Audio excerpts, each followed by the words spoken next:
ಶ್ರೀ ಬ್ರಹ್ಮಲಿಂಗ ವೀರಭದ್ರ ದುರ್ಗಾ ಪರಮೇಶ್ವರಿ ದೇವಸ್ಥಾನ ಸಾಲಿಕೇರಿಯಲ್ಲಿ ಶ್ರೀ ವೀರಭದ್ರ ಯಕ್ಷಗಾನ ಕಲಾ ಸಂಘ ಸಾಲಿಕೇರಿ ಇದರ ವಿದ್ಯಾರ್ಥಿ ಸದಸ್ಯರಿಂದ ಪೆರಡೂರು ರಘುರಾಮ ಮಲ್ಯ ವಿರಚಿತ ಪ್ರತೀಶ್ ಕುಮಾರ್ ನಿರ್ದೇಶನದಲ್ಲಿ ರಾಣಿ ಶಶಿಪ್ರಭೆ ಎಂಬ ಯಕ್ಷಗಾನವು ದೇವಸ್ಥಾನದ ವಠಾರದಲ್ಲಿ ನಡೆಯಿತು.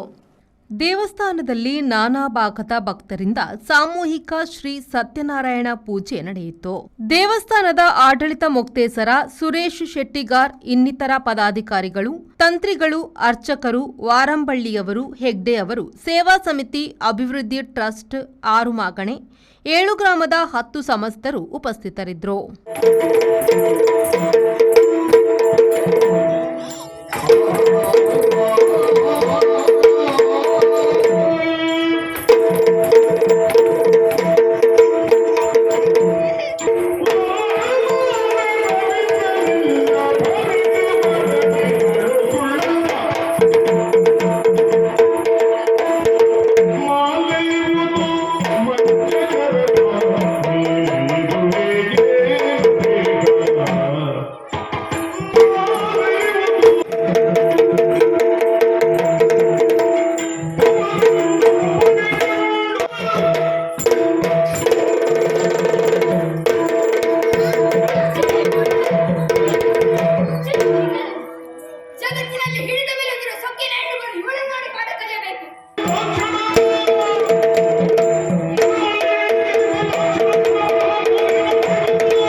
Bureau report V4 news Brahmavar.